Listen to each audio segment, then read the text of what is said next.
Sud Radio, le grand matin week-end. L'info Éco Plus. Didier Testo. Bonjour Didier. Fondateur de la Bourse et la Vie de TV. Didier, plus de peur que de mal finalement. Les agences de notation Moody's et Fitch ont laissé les notes de la France inchangées.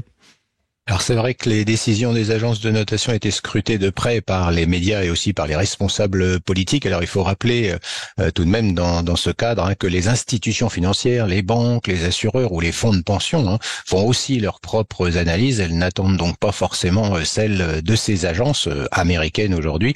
Reste à dire qu'on surestime l'importance des agences de notation. Certains analystes le pensent.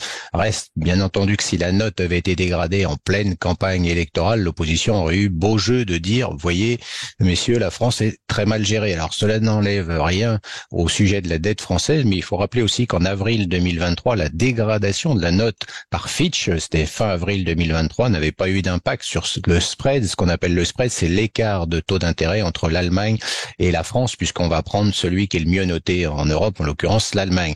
Et puis il faut rappeler que le Japon est par exemple plus endetté que la France, 200% du PIB, il est moins bien noté, mais il vit avec cette dette. Les États-Unis aussi ont perdu à l'été 2011 leur triple A, c'était la meilleure note possible, sans que cela ait conduit à une hausse des coûts de l'emprunt.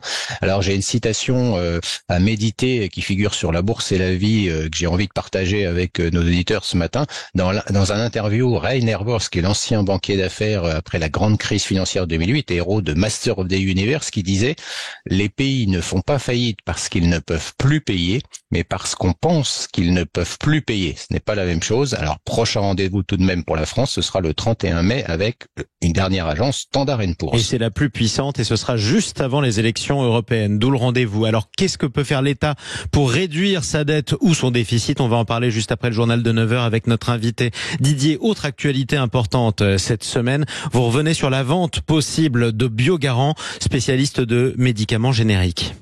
Beaucoup d'entre nous ont sans doute déjà eu en main des boîtes dans la pharmacie de ces médicaments. Ceci est une filiale du géant pharmaceutique Servier, détient 900 médicaments différents. Alors à ce stade, il y a plusieurs repreneurs intéressés, dont 2 entreprises indiennes spécialisées justement sur ces génériques. Il faut rappeler que lors de la période Covid, nous avions par la suite dû gérer des pénuries de médicaments.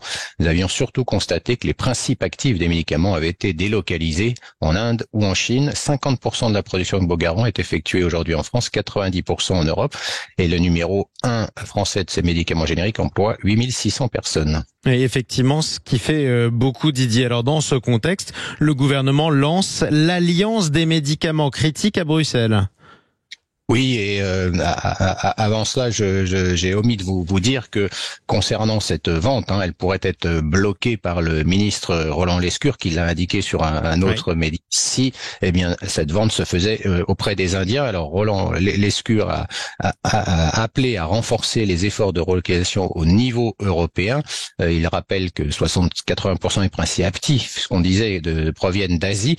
Alors pourquoi en 2024 Pourquoi avoir perdu 4 ans? C'est quand même une grande question, puisque on sait qu'une relocalisation, ça prend du temps. Il faudra aussi que, pour que cela soit pérenne, la sécurité sociale revoie ses tarifications. On en est loin dans ce domaine comme dans d'autres. Ce qui compte, ce sont pas forcément les discours, mais les Français aujourd'hui ont besoin de médicaments. On le constate dans les pharmacies tous les jours. Rien n'est réglé. Et il y a un appel à la grève d'ailleurs dans les pharmacies, parce que la pénurie de médicaments devient insupportable par un des syndicats de pharmaciens. Et donc il faudra suivre ça de près, car cela prendra du temps et il faut absolument un autre business model. C'est ce que disait Biogarant. Aujourd'hui, il n'est pas là. Exactement, et ça ce sera un sujet important qui reviendra. Sujet qui revient au devant de la scène, Didier. Et autre sujet, il s'agit d'une affaire d'espionnage économique avec le FISA américain. Oui, j'ai eu l'occasion d'en parler ici. C'est la section 702 de ce Foreign Intelligence Surveillance Act, et c'est le président Biden qui a donc réussi son extension pour 2 ans. Ça va donc permettre une surveillance étendue sans mandat de nous, notamment Français, Européens, de nos amis américains. Alors ça avait été révélé bien sûr il y a très très longtemps, l'espionnage par Edward Snowden, mais là la surveillance va être étendue aux services de maintenance et aux data centers.